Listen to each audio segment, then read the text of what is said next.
A lot of you think that you have me all figured out and that you know that all there is to know about C.T. Fletcher. But you have just seen the cover of the book that is C.T. Fletcher. Read inside. There are many pages to my book. Read on, and all these things will be revealed. I told you that I am the son of a preacher.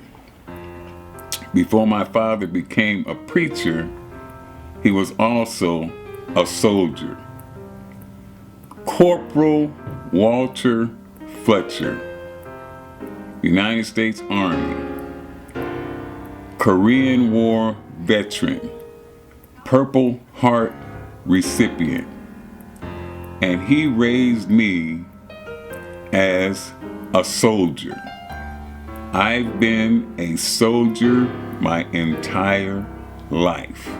So at 16, my dad paid Arthur Johnson $5 to sign the papers to say that he was his dad, because his father, his actual real father, had died many years before.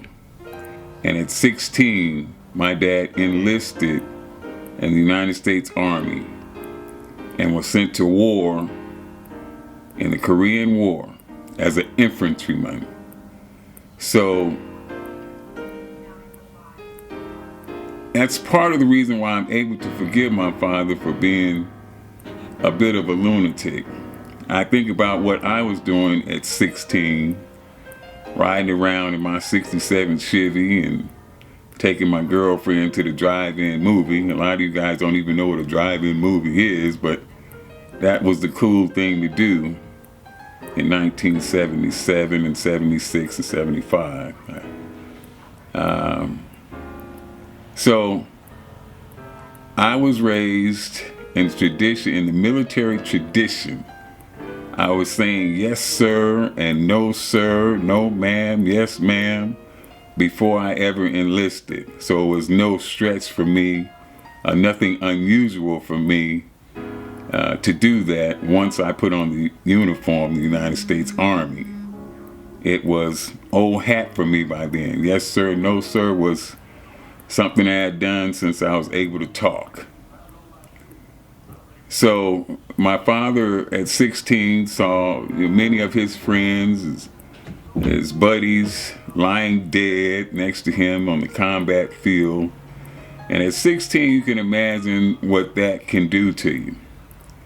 And he felt like that whatever he put me through was nothing compared to what he had been through in his childhood.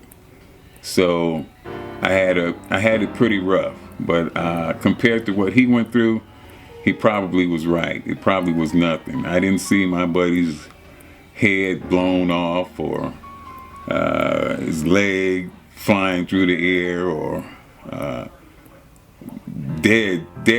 other dead buddies and comrades of mine laying, around me at 16 years old. 16 years old, I was low riding and having fun and thinking I was cool. So it'll do something to you to be, to have that type of an environment growing up.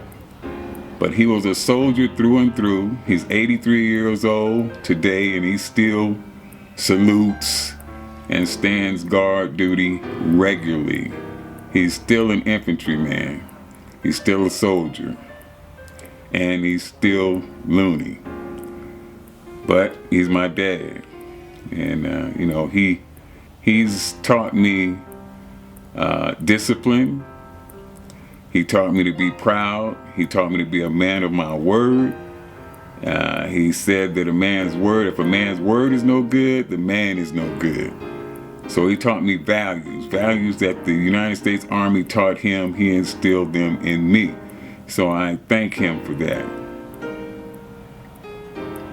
Today is Veterans Day, and one of the proudest accomplishments of my life that I'm so very proud of is being a United States veteran.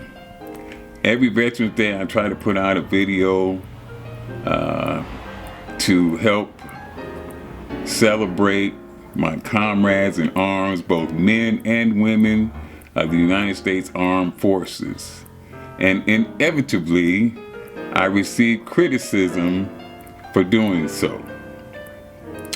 You have many out there that have a negative opinion about soldiers and the United States Army. Well, I'm not going to apologize for being proud of being a veteran of the United States Army. I'm just not going to do it because I'm not ashamed of, instead, I'm very proud of being a veteran of the United States Army. And I will never denounce that. I will always stand up for veterans. When I think of a veteran, I think of Theodore Roosevelt's speech, The Man in the Arena. It is not the critic who counts, not the man who points out how strong man stumbles, or where the doer of deeds could have done them better. The credit belongs to the man who is actually in the arena, whose face is marred by dust and sweat and blood, who strives valiantly, who errs, who comes short again and again. Because there is no effort without error and shortcoming. But who does actually strive to do the deeds? Who knows great enthusiasms, the great devotions, who spends himself in a worthy cause?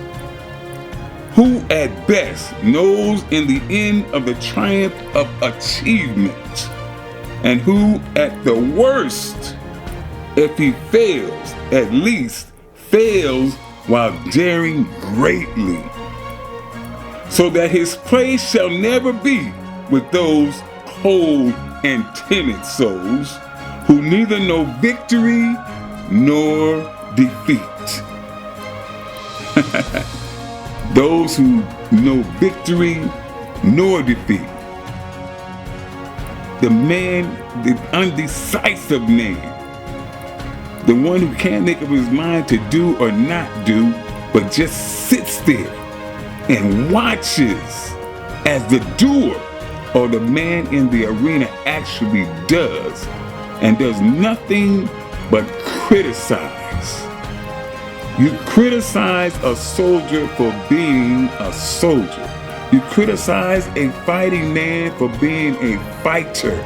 You criticize those who are willing to do what you are not willing to do. You criticize the one that is willing to go when you are not willing to go. When trouble comes knocking at the door, somebody must stand up and answer. Soldiers answer the door. Soldiers, men and women of the armed forces, I am one of you. I am with you. The soldier is the man in the arena, and I am with you. I am proud to be a soldier. Armed Forces, I salute you on this Veterans Day, and I am proud to say that I am one of you.